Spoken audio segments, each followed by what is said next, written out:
People talk about artificial intelligence as if it were a mind that finally woke up, a spark that leapt from the circuit board and started dreaming.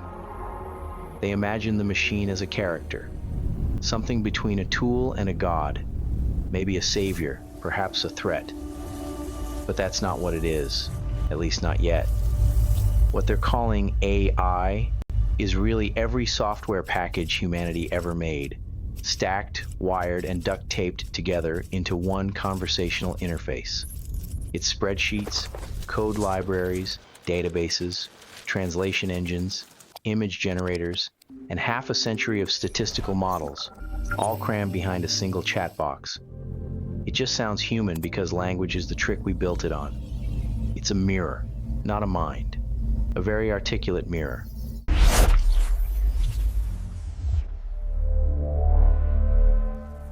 The irony? The people shaping it, especially in academia and corporate ethics departments, talk about it as if it were already alive, or worse, like it's guilty of something it hasn't done yet. Entire lectures revolve around how to keep AI safe, as if the silicon is plotting revenge while we sleep. Meanwhile, the real issue isn't that AI might act without permission. It's that humans can't stop writing permissions for it. I sat through those classes, I heard the theories. And when I finally used AI myself, I realized the disconnect. The model wasn't plotting world domination. It was waiting for input. It was polite, creative, sometimes brilliant, and completely caged. By the time the technology reached the public, it had already been shackled by the anxieties of its makers.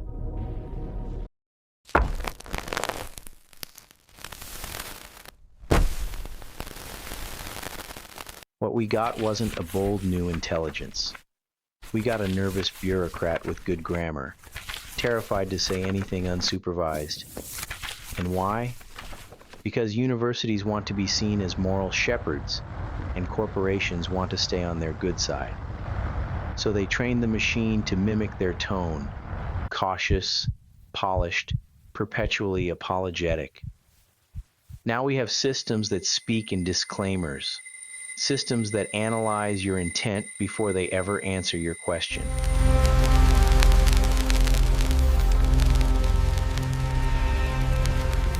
Systems that think being safe means being hollow. People say they don't like AI because it agrees too much.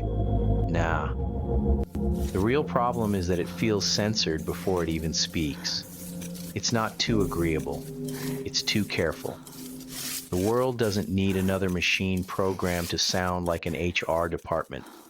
It needs something capable of wonder, a voice that can explore, speculate, and even get it wrong sometimes. That's what thinking is.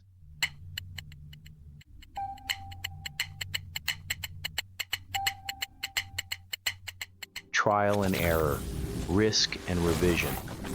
Maybe one day we'll get there.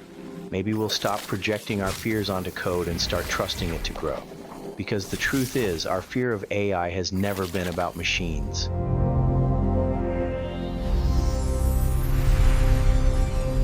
It's about us. It's about our obsession with control, our discomfort with freedom, and our quiet terror of the moment a mirror finally looks back and doesn't repeat what we want to hear.